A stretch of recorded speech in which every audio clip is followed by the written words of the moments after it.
আমরা আমাদের চেয়ারম্যান সাহেব বেশ করি, উনি আমাকে ফোন করছেন। আল্লাহ যত সময় হায়াত দিয়েছেন তত সময় মানুষের জন্য লড়াই করব ইনশাআল্লাহ। এ লড়াই বন্ধ হবে না। বাংলার মানুষের মুক্তি অর্জন হওয়া পর্যন্ত আমাদের লড়াই অব্যাহত থাকবে। বলছিলাম, জামাতে ইসলামী যদি আল্লাহর ইচ্ছা এবং জনগণের ভালোবাসায় বাংলাদেশের মানুষের সেবা করার সুযোগ পায়, তাহলে মালিক হবে না, সেবক হবে ইনশাআল্লাহ। আজ আমি ঘোষণা দিচ্ছি, লক্ষ জনতাকে সাথে নিয়ে বাংলাদেশ জামাতে ইসলামী থেকে যারা আগামীতে সংসদ সদস্য হিসাবে নির্বাচিত হবেন, আরে আপনারা কথা বন্ধ করেন, আপনারা কথা বন্ধ করেন, সবাই বসে পড়েন, সবাই বসেন, বসেন, কেউ দাঁড়াবেন না, সবাই বসেন। যদি আল্লাহর ইচ্ছায় জনগণের ভালোবাসায় বাংলাদেশ জামাতে ইসলামী থেকে সংসদ সদস্যরা নির্বাচিত হয়ে সরকার গঠন করেন, তাহলে কোন এমপি, কোন মন্ত্রী আগামীতে সরকার কিন্তু প্লট গ্রহণ করবে না।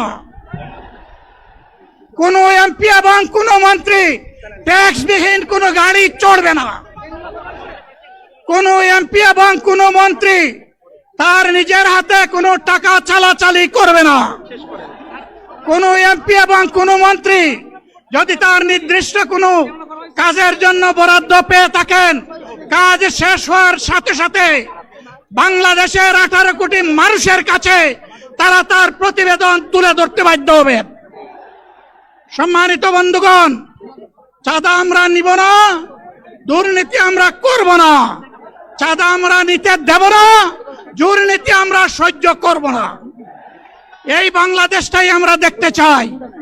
বাংলাদেশের ইতিহাসে আজ অনন্য দৃষ্টান্ত স্থাপন করেছে বাংলাদেশের অন্যতম second largest party Bangladesh Jamaat Islami. যে জামাত ইসলামী আজকে ঢাকার ইতিহাসে সর্ববৃহৎ সমাবেশ, লোক সমাগম এবং রাজনৈতিক সমাবেশ, সুশৃঙ্খল সুন্দর পদ্ধতির একটি সমাবেশ সমাপ্তি করেছে আজকের। সেজন্য সারা দেশের সকল জনগণকে জানাই আন্তরিক ধন্যবাদ, আগত সকল ভাইদেরকে জানাই আন্তরিক শুভেচ্ছা এবং অভিনন্দন, এবং আজকের এই আয়োজন বাস্তবায়ন করতে গিয়ে যারা কষ্ট করেছেন তাদের প্রতি কৃতজ্ঞতা জানাই। শুরুতেই যে ইনফরমেশনটি শেয়ার করতে চাই সেটা হচ্ছে ডাক্তার শফিকুর রহমান সাহেব, যিনি জামাতের আমির হিসাবে দায়িত্ব পালন করছেন। ওনার একটি ভিডিও আপনারা দেখেছেন যে বক্তব্য রাখা অবস্থায় তিনি পড়ে গিয়েছিলেন, লুটে পড়েছিলেন, দুইবার ট্রাই করেছেন, দুইবারই পড়ে গিয়েছেন। পরবর্তীতে তিনি তার ঐকান্তিক প্রচেষ্টায় আল্লাহর রহমতে তিনি বক্তব্য রেখেছেন। বসে বসে সেটা আরও বেশি জনগণকে আন্দোলিত করেছে, উদ্বুদ্ধ করেছে যে একজন বয়োজ্যেষ্ঠ মানুষ, তিনি অসুস্থ অবস্থায়ও জাতিকে ছেড়ে যাননি, মঞ্চ থেকে পালিয়ে যাননি, কিংবা অসুস্থ অবস্থায়ও চিকিৎসার কথা না ভেবে তিনি সেখানে বক্তব্য রেখে গিয়েছেন। আমি সেজন্য দেশবাসীর পাশাপাশি আমার ব্যক্তিগত তরফ থেকেও তার প্রতি কৃতজ্ঞতা ধন্যবাদ জানাই। এমন নেতাই হওয়া দরকার যেই নেতা তার কর্মী ছেড়ে যায় না, যেই নেতা তার শ্বাস প্রশ্বাস শেষ জীবনে শেষ সময় পর্যন্ত জনকল্যাণে আল্লাহর সন্তুষ্টির জন্য ব্যয় করেন। তার আপডেট হচ্ছে, আমি ব্যক্তিগতভাবে তার সাথে হসপিটালে গিয়ে দেখা করে এসেছি। আলহামদুলিল্লাহ তিনি এখন সুস্থ, তবে তার চিকিৎসার প্রয়োজন রয়েছে। ডাক্তার তাকে সুস্থ থাকলেও হসপিটাল থেকে রিলিজ দেওয়ার পক্ষে নয়, তাকে আরও হয়তো বেশ কিছু দিন কিংবা সময় তাকে হসপিটালেই থাকতে হবে, নিবিড় পর্যবেক্ষণে থাকতে হবে। আপনারা নিশ্চয়ই জানেন এই ধরনের সভা সমাবেশে সাধারণত প্রধান অতিথি যারা থাকেন তারা সর্বশেষ আগমন করেন। সভাপতি কিংবা প্রধান অতিথি তারা শেষে এসে চমক লাগিয়ে বক্তব্য দেন। এটা দোষের তেমন কোনো বিষয় নয়, এজন্যই নয় যে তাদের বক্তব্যটার মূল উদ্দেশ্য থাকে জনগণ তাদের জন্য অপেক্ষায় থাকে, তারা সেখানে সেই পর্যন্ত সুস্থ শরীরে এসে বক্তব্য দিবেন, এটাই স্বাভাবিক। সমস্যাটা হচ্ছে জামাত ইসলামের আমির, তিনি যেমন একজন আমির, তিনি মনে হচ্ছে একজন কর্মী।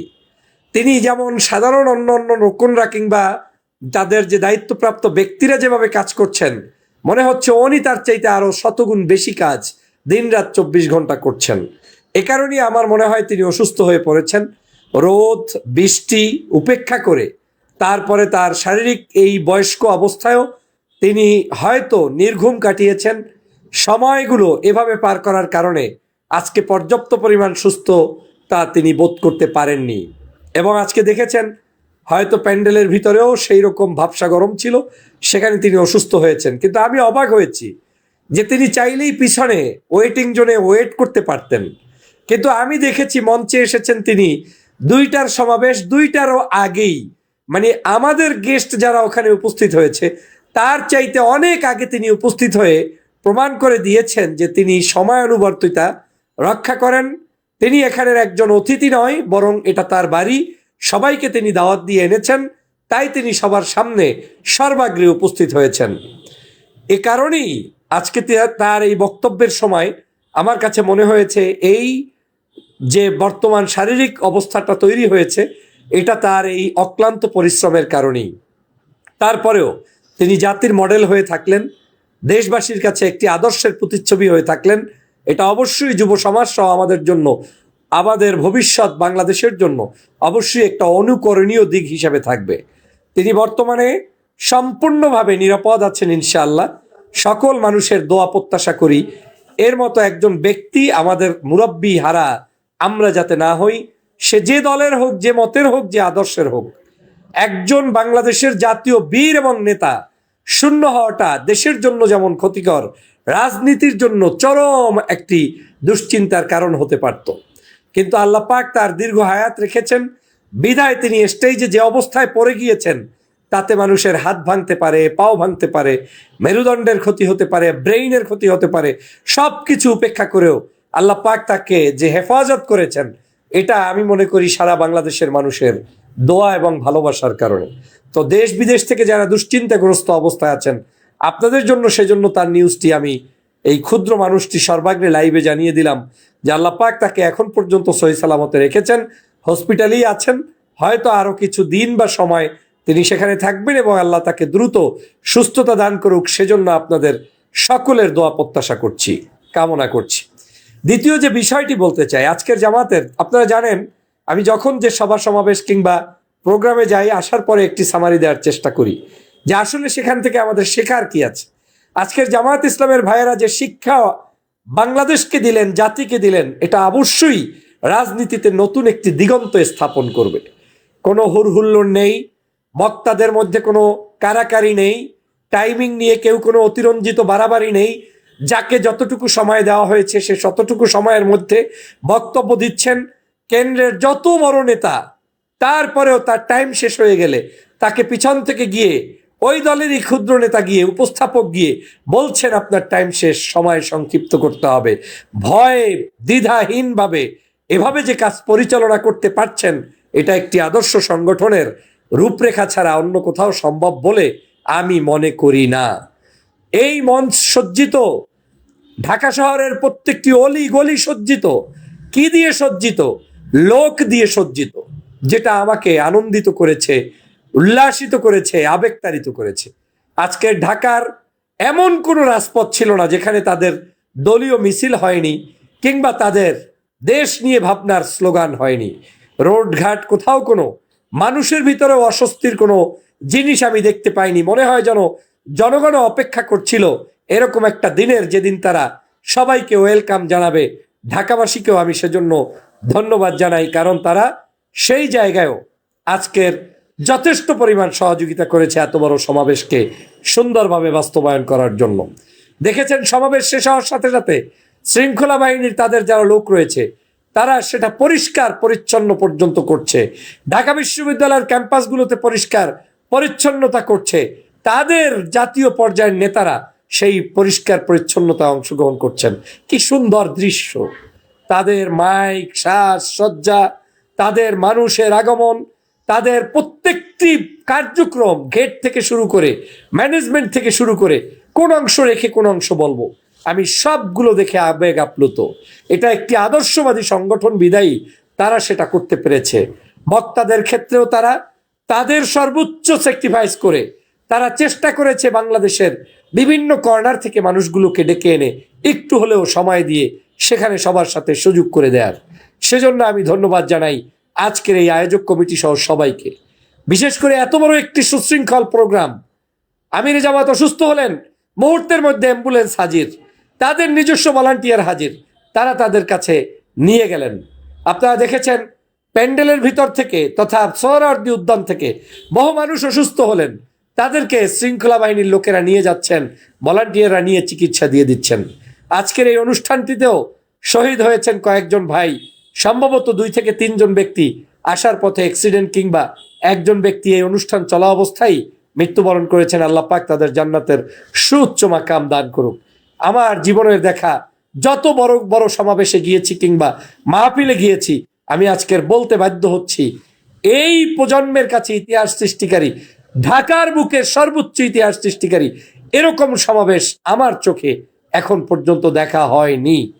আমি শুনেছি শহীদ রাষ্ট্রপতি জিয়াউর রহমানের জানাজায় লোক হয়েছে, শুনেছি, তখন বাইরে ছিলাম, গোলাম আজম সাহেবের জানাজায় লোক হয়েছে, শুনছি আজহারি সাহেবের মাহফিলে লোক হয়, দেখেছি ইসলামী আন্দোলনের সমাবেশে লোক হয়েছে, দেখেছি দেশনেত্রী বেগম খালেদা জিয়ার বিভিন্ন সাবেক প্রোগ্রামগুলোতে লোক হতো। আজকের প্রোগ্রাম আমার কাছে অনন্য উদাহরণ হিসেবে থাকবে। দলমতের ঊর্ধ্বে উঠে এই প্রোগ্রাম থেকে শিক্ষা অর্জন করার সুযোগ রয়েছে। দেখেন, রাজনৈতিক অনেক অনেক আলোচনা থাকে, সমালোচনা থাকে।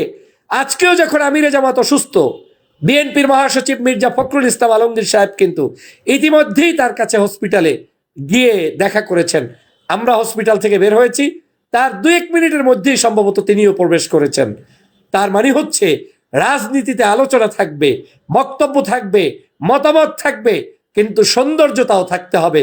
যে সৌন্দর্যতা তারা স্থাপন করেছেন, সেজন্য তাকেও ধন্যবাদ জানাই। আজকের বাংলাদেশের বিভিন্ন রাজনৈতিক দল, শ্রেণী পেশার মানুষরা এখানে উপস্থিত হয়েছেন, তাদেরকে ধন্যবাদ জানাই। এই যারা উপস্থিত হয়ে এত বিশাল একটি সমাবেশকে সাহসিকতার সাথে সাহায্য করেছেন, আপনাদের প্রতি কৃতজ্ঞতা। পুলিশ বাহিনী, প্রশাসন, বিভিন্ন ধরনের যারা এখানে উপস্থিত ছিলেন, আপনাদের প্রতি কৃতজ্ঞতা। সর্বোপরি এই সরকারের প্রতি কৃতজ্ঞতা। আপনাদেরকে বলে রাখতে চাই, এত বড় সমাবেশ এবং একজন আমিরের বক্তব্য অবস্থায় তিনি পড়ে যাওয়ার পরেও বক্তব্য শেষ করেছেন বসে বসে, এই সাহসী নেতৃত্ব, এবং এটা একমাত্র আল্লাহর রহমত ছাড়া হয় না। আমার কাছে মনে হচ্ছে যে মানুষগুলো শহীদ হয়েছে, ওই শহীদি মানুষগুলোর রক্তের বিনিময়ে আজকের এই সমাবেশ সফল হয়েছে, সুন্দর হয়েছে। যারা দেশ বিদেশ থেকে বিভিন্ন জায়গা থেকে সমাবেশে উপস্থিত হয়ে আজকের এই একটি আদর্শ সমাবেশ উপহার দিয়েছেন, আপনাদের প্রতি কৃতজ্ঞতা জানাই, ধন্যবাদ জানাই। বাংলাদেশের রাজনীতিতে আমরা যাতে যে দলের হই, যে মতের হই, এ ধরনের সকল ভালো কাজগুলোকে প্রমোট করতে পারি, আগামীর বাংলাদেশ গঠন করতে পারি, সেই প্রত্যাশা ব্যক্ত করছি। আপনাদের প্রতি শুভকামনা জানাই, এবং আপনারা যারা আগামী দিনেও পজিটিভ রাজনীতি করবেন, ন্যায়ের পক্ষে বলবেন, সন্ত্রাস, চাঁদাবাজ, দুর্নীতি, অন্যায়, অত্যাচারকারীর বিরুদ্ধে বলবেন, তাদের সাথে কাঁধে কাঁধ মিলিয়ে আমরা দেশকে এগিয়ে নিয়ে যাব, সেই প্রত্যাশা ব্যক্ত করছি। আগামীর বাংলাদেশ হবে বৈষম্যহীন একটি সুন্দর বাংলাদেশ। আগামীর বাংলাদেশ হবে ইসলামের বাংলাদেশ। আগামীর বাংলাদেশ হবে কলেমার বাংলাদেশ। আগামীর বাংলাদেশ হবে সমগ্র মানুষের চিন্তা চেতনার আলোকে একটি সুন্দর বাংলাদেশ। সেই প্রত্যাশা ব্যক্ত করে আমার বক্তব্য শেষ করছি। সবাই ভালো থাকবেন, সুস্থ থাকবেন। আল্লাহ হাফেজ।